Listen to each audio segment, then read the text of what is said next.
तो प्यारे किसान भाइयों और डेयरी फार्मर्स,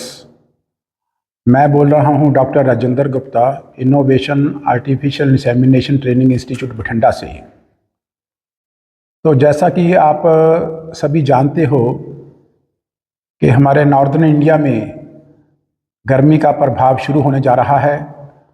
और जो एनवायरमेंटल टेम्परेचर है वो दिन ब दिन बढ़ता जा रहा है। और आप सभी लोग इस चीज़ से वाकिफ़ हो कि जैसे जैसे ये एनवायरमेंटल टेम्परेचर बढ़ता है हमारे पशुओं को कई तरह की प्रॉब्लम्स आनी शुरू हो जाती हैं। आज हम इस वीडियो में या आज हम इस बातों में बारे में बात करेंगे कि हमारे पशुओं को हाई एनवायरमेंटल टेम्परेचर की वजह से किस तरह की दिक्कतें आती हैं, किस तरह की परेशानियां आती हैं और हम लोग इसका समाधान टाइम से पहले कैसे कर सकते हैं, और जब ये चीज़ हो जाती है तब हम लोगों को इसका समाधान कैसे करना पड़ता है ताकि हम लोगों का जो नुकसान है वो कम से कम हो पाए। जहाँ तक हमारे पशुओं का सवाल है, एक पशुओं के शरीर के भीतर एक थर्मो रेगुलेटरी मैकेनिज्म होता है जिसके कारण अगर एनवायरमेंटल का टेम्परेचर राइज होता है, बढ़ता है, तो पशु का शरीर अपने आप को उस क्रिया के संबंध से उस टेम्परेचर में एडजस्टमेंट करने की कोशिश करता है। लेकिन ये प्राय देखा गया है कि हमारे जो देसी ब्रीड्स के पशु हैं, जैसे देसी गायें हैं या भैंसें हैं, वो उनमें जो थर्मो रेगुलेटरी सिस्टम बहुत अच्छी तरह उसका विकास है और वो थोड़े बहुत टेम्परेचर को बहुत आसानी से एडजस्ट कर पाती हैं। लेकिन जहाँ तक ये दोगले पशुओं का संबंध है या एग्जॉटिक ब्रीड्स का संबंध है, इसमें हमने देखा है क्योंकि इन नस्लों का जो ओरिजिन है वो काफ़ी ठंडे मुल्कों से है, इनका जो थर्मो रेगुलेटरी सिस्टम है उसका जो विकास है, उसका जो अडॉप्शन है वो इतना ज़्यादा डेवलप नहीं हुआ। तो गर्मियों के दिनों में, क्योंकि हमारे पंजाब में जब नॉर्दर्न इंडिया में जब एक्सट्रीम्स ऑफ हॉट वेदर आता है तो ये पशुओं का जो शरीर है उस थर्मो रेगुलेटरी मैकेनिज्म है वो गर्मी को प्रॉपर से एडजस्ट नहीं कर पाते, जिसके कारण इनकी शरीर की गर्मी बढ़ने लगती है। जब शरीर की गर्मी बढ़ने लगती है तो हमने देखा गया है कि इन पशुओं का जो तापमान है, जैसे ही सूरज की गर्मी पड़ने लगती है इन पशुओं का शारीरिक तापमान सुबह से ही बढ़ना शुरू हो जाता है और शाम तक ये 106, 107, कई बार 108 तक भी क्रॉस कर जाता है, और जिसको हम लोग ये हाइपरथर्मिया के नाम पे जानते हैं। और ये केवल हाइपरथर्मिया की बात ही नहीं, हाइपरथर्मिया के साथ साथ पशुओं को कुछ और प्रॉब्लम्स आती हैं। इस हाइपरथर्मिया के कारण पशु का खाने पीने का रिडक्शन हो जाना, खाना पीना पशु का कम खाना, और जब पशु खाना पीना कम खाते हैं तो उसके साथ साथ दूध की प्रोडक्शन का भी फाल होना, और लगातार ऐसे पशुओं की दूध की प्रोडक्शन भी फाल होती है। और तीसरी बात ये भी देखने में आई है कि इन गर्मियों के दिनों में हाई एनवायरमेंटल स्ट्रेस के कारण पशुओं की रिप्रोडक्टिव एफिशिएंसी में भी थोड़ा सा काफ़ी फर्क पड़ जाता है। तो हम आज डिटेल में बात करेंगे कि जैसे जैसे ये खामियां पशुओं में पनपती हैं हाइट एनवायरमेंटल स्ट्रेस के कारण, हम लोग इसका बंदोबस्त कैसे कर पाते हैं और कैसे हम लोग इससे छुटकारा पा सकते हैं। एक जो नेचुरल प्रक्रिया है इन पशुओं में, वो हमने देखा है कि जब पशु का टेम्परेचर बढ़ता है हाई एनवायरमेंटल टेम्परेचर के कारण, वो इस टेम्परेचर को काउंटर एक्ट करने के लिए उसमें शरीर की काफ़ी एनर्जी वेस्ट होती है। लेकिन अगर वो एनर्जी इस थर्मल स्ट्रेस को काउंटर एक्ट करने के लिए यूज़ ना हो तो वो एनर्जी फिर हम लोगों की दूध की प्रोडक्शन के लिए यूज़ होती है, जिसके कारण पशुओं की दूध की प्रोडक्शन इसमें रेगुलरली फॉल करती जाती है। और दूसरी बात, जो नेचुरल मैकेनिज्म क्या है, जब पशुओं का टेम्परेचर बॉडी का बढ़ता है तो पशुओं की ओपन माउथ ब्रीदिंग शुरू हो जाती है। वो पशु अपना मुंह खोल के और अपनी जीभा को बाहर निकाल के ओपन माउथ ब्रीदिंग करते हैं, और जो जीभा को बाहर निकालने का जो नेचुरल तरीका है, इसमें मुंह के भीतर जो सलाइवा या लारें पैदा होती हैं, ये मुंह जब खोल के पशु सांस लेता है तो सलाइवा जो उसके जुबान के ऊपर होता है उसका इवेपोरेशन होता है। और जब भी हमारे शरीर में किसी भी शरीर के हिस्से से पानी का इवेपोरेशन होता है तो उसमें हीट एनर्जी वेस्ट होती है, हीट एनर्जी कम हो जाती है और पशु का तापमान थोड़ा सा कम हो जाता है। तो ऐसी ये कि नेचुरल प्रक्रिया है जो पशुओं में पाई जाती है। और उसके साथ साथ पशु इस हीट एनर्जी को कम करने के लिए पशु के मुंह में से ये लार बहुत ज़्यादा, सैलिवेशन बहुत एक्सेसिव आती है और उसमें साथ साथ नेजल डिस्चार्ज भी बहुत ज़्यादा आता है। लेकिन ये तो है कि एक नेचुरल प्रोसेस, लेकिन अगर पशु का शरीर का थर्मो रेगुलेटरी सिस्टम प्रॉपर से काम नहीं करता तो उसमें ये जितना टेम्परेचर को काउंटर एक्ट करने के लिए शरीर की एफिशिएंसी है वो कई बार उतना काम नहीं कर रही, तो हम लोगों में ये हाइपरथर्मिया डेवलप होता है। इसके कारण हम लोगों के ये ऐसे लक्षण आने आते हैं जिसमें पशु का खाना पीना भी कम होता है और पशु का दूध की प्रोडक्शन भी कम हो जाती है। जहाँ तक खाने पीने का सवाल है, पशु का खाना पीना किन कारणों से कम होता है। सबसे पहली बात यह है, जब पशु का शरीर का तापमान इस हाई एनवायरमेंटल टेम्परेचर के कारण बढ़ता है तो पशु की जो शरीर की मेटाबॉलिज्म है वो थोड़ी सी डिस्टर्ब हो जाती है, उसमें डिस्टर्बेंस आ जाती है, जिसके कारण पशु की जो डाइजेशन प्रक्रिया है उस पर भी असर पड़ता है और पशु कम खाना शुरू कर देता है ड्यू टू हाइपरथर्मिक कंडीशंस। और दूसरी बात है, जब पशु के मुंह से लारें या सलाइवा बहुत ज़्यादा निकलता है तो ज़्यादा सलाइवा निकलने के कारण पशु में एक डिहाइड्रेशन जैसी व्यवस्था भी पैदा हो जाती है। जब डिहाइड्रेशन की वजह से जो खाना पशु खाते हैं उसकी प्रॉपर मॉइस्चरिंग, उसका प्रॉपर गीलापन नहीं हो पाता।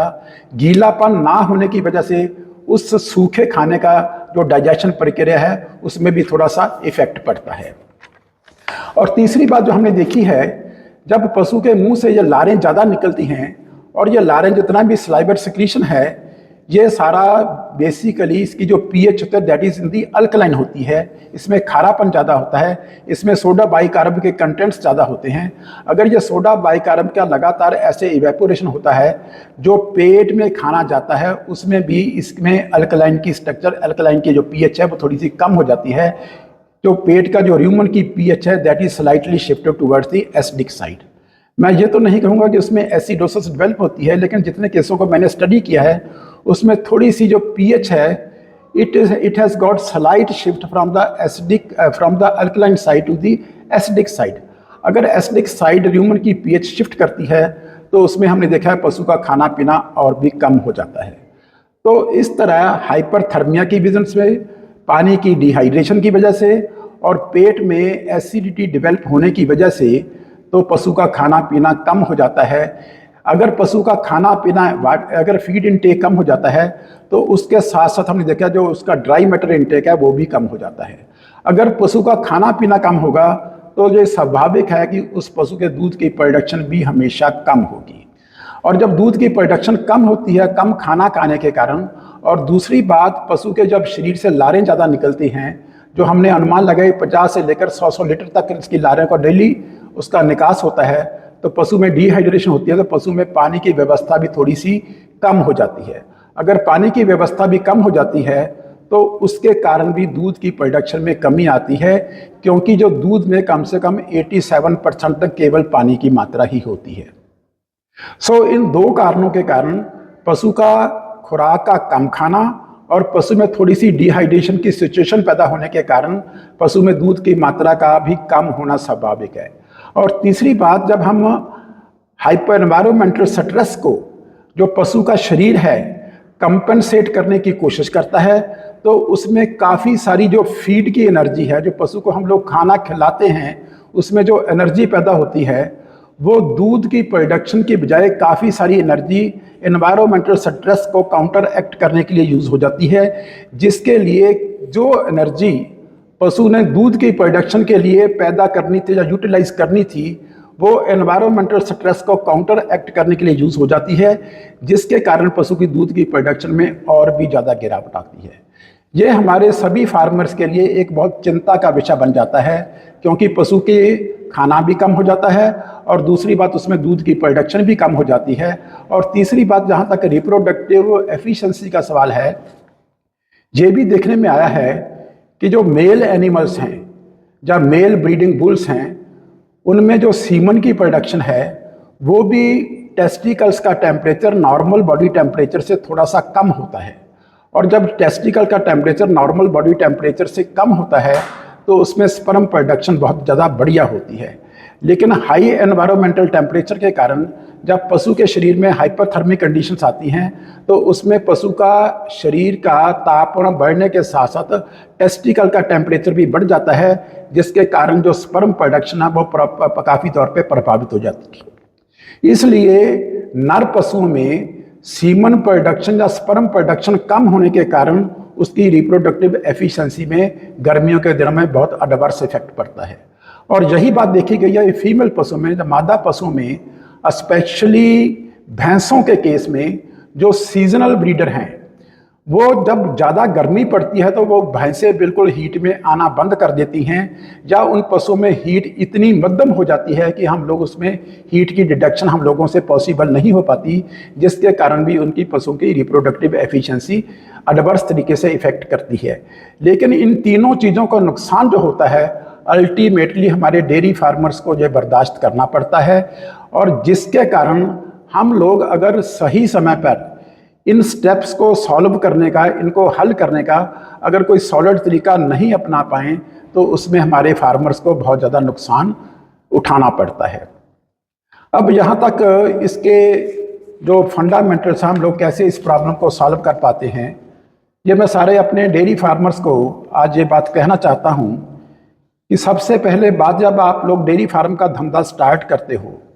At the time of starting this dairy farms या डेयरी इंडस्ट्री को आप लोग काम करना, उसमें काम करना चाहते हो, तो सबसे पहला बात, जब आप लोगों को अपने डेयरी फार्म की कंस्ट्रक्शन करनी होती है, आपने डेयरी फार्म का बनाना होता है, तो उस वक्त आप लोगों को इस बात का ध्यान रखना चाहिए कि जब भी आप लोगों ने डेयरी फार्म बनाने हैं या उसमें आप लोगों ने क्रॉस ब्रेड एनिमल्स रखने हैं, जिसमें हम लोग प्राय उस पशुओं को दूध की प्रोडक्शन के लिए क्रॉस ब्रेड एनिमल्स को रखा जाता है, तो उसमें डेयरी शेड बनाने से उसमें जो अपना वेंटिलेशन है उसको बिल्कुल प्रॉपर से रखनी चाहिए, ताकि उसमें हवा का आदान प्रदान बहुत अच्छी तरह से हो। जिसमें आमतौर पे देखा गया, अगर हम लोग सेंटर से उस डेयरी फार्म की हाइट काफ़ी अच्छी रखते हैं और साइडों में उसकी हाइट तकरीबन 16 फुट रखते हैं और लंबी साइड उसकी बिल्कुल खुली रखते हैं, तो उसमें हवा का आदान प्रदान बहुत अच्छा होता है। लेकिन इसके साथ साथ ये इस बात पे डिपेंड करता है कि जो हमने रूफ मटेरियल यूज़ करना है, हमने किस तरह का रूफ मटेरियल यूज़ करना है। अगर आप लोग रूफ मटेरियल ऐसा यूज़ करोगे जो गर्मी को या हीट को एब्जॉर्ब करता है, तो उसमें डेयरी के अंदर का एटमॉस्फेयर हमेशा गर्म रहता है। मैं आप लोगों को हमेशा ये कहूँगा कि जब भी आप लोग इस डेयरी फार्म को कंस्ट्रक्शन करना चाहो, आप लोग थैच्ड मटेरियल का अगर रूफ्स उनकी बनाओगे तो ये शेड अंदर से हमेशा ठंडे रहेंगे, अंदर से उनका तापमान ज़्यादा बढ़ेगा नहीं, तो पशुओं का जो दूध की प्रोडक्शन है वो एडवर्सली इफेक्ट नहीं करेगी। इसलिए अगर आप लोग थैच्ड मटेरियल का, जिसमें आप लोग लक्कड़ के बीम्स बना के उसमें आप लोग सरकंडा वगैरह आदि डाल के उसमें ये आप लोग मिट्टी और गोबर का ऊपर लेप करोगे, तो ये आप लोगों के लिए, हमारे पशुओं के लिए ज़्यादा अच्छे हैं, ज़्यादा बढ़िया रहते हैं। उसमें ये शेड अंदर से बिल्कुल गर्मियों के दिनों में बिल्कुल ठंडे रहते हैं और पशुओं में ये प्रॉब्लम बिल्कुल खाने पीने की और दूध की प्रोडक्शन कम होने की बहुत कम आती है। आती तो है लेकिन बहुत रिलेटिवली कम आती है। लेकिन अगर आप फिर भी आप लोग एस्बेस्टॉस दूसरी तरह की छतें यूज़ करना चाहते हो, तो उसमें आप लोग एस्बेस्टॉस की शीट्स भी यूज़ कर सकते हो, वो भी काफ़ी रिलेटिवली ठीक रहती हैं। लेकिन इसके साथ साथ तीसरी बात जो मैं कहना चाहता हूँ, जब भी आप लोग अपने डेयरी फार्म की कंस्ट्रक्शन करोगे तो आप लोग डेयरी फार्म की चारों तरफ आप लोगों को ऐसे वृक्ष लगाने चाहिए जो सर्दियों में अपने पत्ते झड़ जाते हों, लेकिन गर्मियों के ऑनसेट में उनके पत्ते आते हैं और उनकी जो हाइट है आपके डेयरी फार्म की हाइट से तकरीबन थोड़ी सी ऊंची होनी चाहिए, ताकि उसमें गर्मियों के दिनों में जो हवा का आदान प्रदान है, ठंडी हवा का आदान प्रदान, वो निरंतर बना रहे। इसमें डेयरी फार्म के अंदर का टेम्परेचर काफ़ी हद तक उसमें कम किया जा सकता है। चौथी बात हमने ये भी देखा है, कई डेयरी फार्म्स में हम लोगों ने उसके बाहर, पेरिफेरी के बाहर हम लोगों ने काफ़ी घास लगाने की कोशिश की है, और गर्मियों के दिनों में हम लोग घास पे भीतर पानी छोड़ देते हैं। जब पानी छोड़ते थे तो उसमें जो हवा का आदान प्रदान होता है वो भी, उसमें थोड़ी सी ठंडी हवा आती है, जिसके कारण अंदर का तापमान थोड़ा सा मेंटेन रहता है, थोड़ा सा कूल रहता है। उसमें उतनी गर्मी नहीं पड़ती जो पशुओं को नुकसान पहुंचाती है, उसकी दूध की प्रोडक्शन को कम कर देती है। ये तब की बात है जब आप लोगों ने डेयरी फार्म का कंस्ट्रक्शन करना है या डेयरी शेड्स का कंस्ट्रक्शन करना है। अगर आप लोग उस वक्त इन बातों को ख्याल रखोगे तो गर्मियों के दिनों में आप लोगों के पशुओं को ये परेशानियां कम आती रहेंगी। लेकिन अगर फिर भी जो शेड्स आप लोगों ने बना लिए हैं, जैसे भी आप लोगों के शेड्स हैं, ये फार्दर उस वक्त जब गर्मी का सीजन शुरू हो चुका है, तो उसमें अगर आप लोग किस तरह की मैनेजमेंट आप लोग अब कर सकते हो, तो उसमें हमने देखा है कि कई डेयरी फार्म्स में हमने ये बड़े बड़े पंखे लगाने की कोशिश की है, जिसके कारण उस शेड का जो अंदर वाला तापमान थोड़ा सा कम रहता है। लेकिन अगर हम लोग पंखों की बजाय कूलर्स का इस्तेमाल करें, तो कूलर के इस्तेमाल करने से उसका अंदर का तापमान और भी कम रहता है, जिसमें पशुओं के दूध की प्रोडक्शन थोड़ी सी कम इफेक्टिव होती है, कम अफेक्टेड होती है। तीसरी बात है, हम लोग इसमें फॉगिंग भी कई बार यूज़ करते हैं, और फॉगिंग को इस हिसाब से यूज़ किया जाता है, अगर कंटिन्यूस फॉगिंग हो लेकिन वो फॉगिंग पशुओं के शरीर के ऊपर गिरने से पहले ही हवा में इवेपोरेट हो जाए, तो उसमें जो शेड का इंटरनल तापमान होगा उस फॉगिंग की वजह से वो काफ़ी हद तक हम लोग मेंटेन कर पाते हैं। ये काफ़ी हमारे डेयरी फार्म में देखा गया है, ऐसी भी व्यवस्थाएं की जाती है जिसमें फॉगिंग के कारण इंटरनल टेम्परेचर काफ़ी हद तक मेंटेन रहता है और उसमें दूध की प्रोडक्शन भी कम फॉल करती है। चौथी बात मैंने एक और भी देखी है, अगर हम लोग डेयरी फार्म्स के साथ साथ अगर कोई कंटिन्यूस रनिंग वाटर की सप्लाई का पॉन्ड्स बना पाएं, जिसमें लगातार तकरीबन 10-11 बजे जब गर्मी का प्रकोप शुरू होता है, जो पशु ज़्यादा गर्मी मनाते हैं, जिसमें हाइपरथर्मी की कंडीशन ज़्यादा आती हैं, हम लोग उस रनिंग वाटर सप्लाई में पशुओं को बिठा सकते हैं। लेकिन जब शाम के समय 4-5-6 बजे के समय जब एनवायरमेंटल टेम्परेचर थोड़ा सा कम होना शुरू हो जाता है, तो पशुओं को निकाल लेते हैं, तो उसमें काफ़ी हद तक पशुओं के शरीर को गर्मी सहन नहीं करनी पड़ती, तो उसमें पशुओं के शरीर का तापमान भी मेंटेन रहता है और पशुओं का जो खाने पीने की आते हैं वो भी बिल्कुल ठीक रहती हैं, और उसके साथ साथ पशुओं के दूध की प्रोडक्शन भी थोड़ी सी रिलेटिवली बहुत कम फॉल करती है। तो इस तरह के बंदोबस्त आप लोग इस कंडीशंस में कर सकते हैं। जैसे आजकल जैसे जैसे तापमान बढ़ता है, तो आप लोग ऐसे बंदोबस्त अपने डेयरी फार्म्स में कर सकते हैं। जहाँ तक फीड इनटेक का सवाल है, हम लोगों फीड इनटेक पशु की कैसे बढ़ा सकते हैं, इसके लिए भी आप लोगों को कुछ ना कुछ बातें करनी पड़ती हैं। जहाँ तक फीड इनटेक का सवाल है, इसमें 2-3 बातें हैं। सबसे पहली बात यह है कि जो पशुओं में सैलिवेशन, एक्सेसिव सैलिवेशन की एक्सेसिव सैलिवेशन के कारण जब पशुओं में जो डिहाइड्रेशन होती है या पानी की कमी होती है, तो गर्मियों के दिनों में हम लोगों को पशुओं को दिन में फ्रेश और क्लीन वाटर की सप्लाई दिन में कम से कम 3 से 4 बार रेगुलर पशुओं को देनी चाहिए, ताकि पशु अपनी ज़रूरत के मुताबिक, अपनी मर्जी के मुताबिक खुल के पानी पी सकें, जिसमें डिहाइड्रेशन की व्यवस्था नहीं आती। और दूसरी बात, लगातार पानी पीने से पशुओं को गर्मी से बहुत हद तक राहत भी मिल जाती है। ये पहला फंडा है, जो आप लोगों को लगातार पानी की सप्लाई चाहिए, जो पानी स्टोर्ड ना हो, क्योंकि स्टोर्ड पानी गर्मियों में गर्म हो जाता है। आप लोगों को फ्रेश और क्लीन वाटर की सप्लाई को मेंटेन करना चाहिए, और दिन में कम से कम पशु को 3-4 बार वो पानी की सप्लाई करनी चाहिए, जिसमें उसका तापमान बिल्कुल सही मेंटेन रहता है। दूसरी बात क्या है, इसके साथ साथ पशु की बाथिंग का सिलसिला है, कम से कम गर्मियों के दिनों में, और स्पेशली क्रॉस ब्रेड एनिमल्स को कम से कम आप लोगों को पशु को 2 बार नहलाना अति आवश्यक हो जाता है। शुरू में अर्ली इन द मॉर्निंग, जैसे ही गर्मी का प्रकोप बढ़ने लगता है, उससे पहले पशु को अच्छी तरह से नहला दीजिए,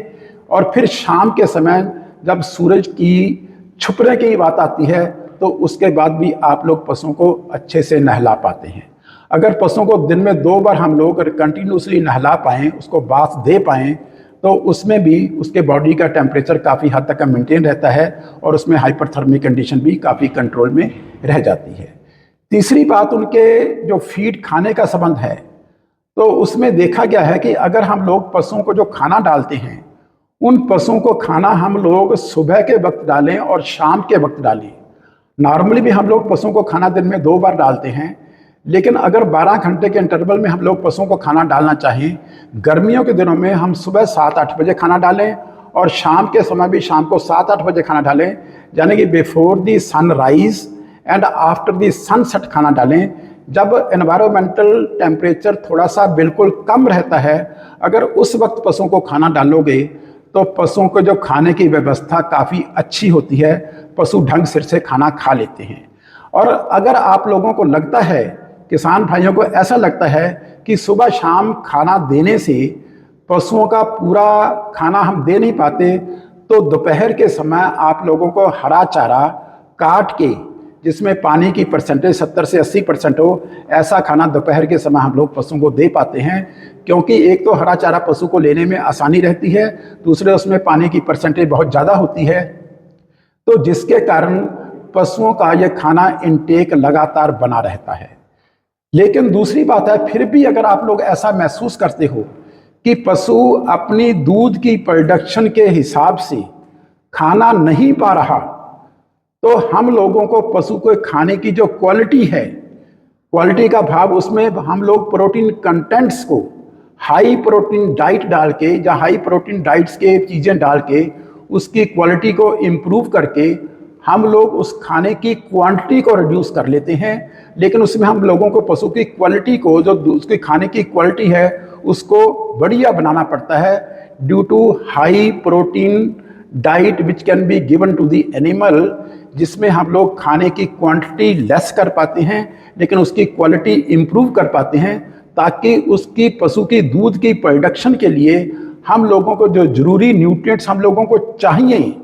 वो उस कम क्वांटिटी वाले खाने में हम लोगों को लगातार पशुओं के लिए मिलती रहें। अगर हम लोग ऐसी व्यवस्था कर पाएंगे तो पशुओं के दूध की प्रोडक्शन भी मेंटेन रहती है, और चाहे पशु का खाने का इंटेक कम भी हो तो भी पशुओं के दूध की प्रोडक्शन मेंटेन रहती है। लेकिन इसमें एक बात ज़रूर है कि जो सूखा खाना पशुओं को हम लोग खिलाते हैं, जैसे ये तूड़ी होगी, ये पराली होगी, गर्मियों के दिनों में हम इसका उपयोग बहुत ही कम कर पाते हैं, बहुत ही कम हम लोगों को करना चाहिए, क्योंकि इसके पशु को कोई ज़्यादा ज़रूरत नहीं होती। लेकिन इसकी जगह अगर हम लोग थोड़ा सा हरा चारे की अमाउंट बढ़ा देंगे तो उसमें पशुओं को थोड़ा सा ज़्यादा आराम मिलता है, पशुओं को ज़्यादा हाइड्रेशन मिलती है और पशु में न्यूट्रिएंट्स उसके अंदर ज़्यादा जाते हैं और दूध की प्रोडक्शन भी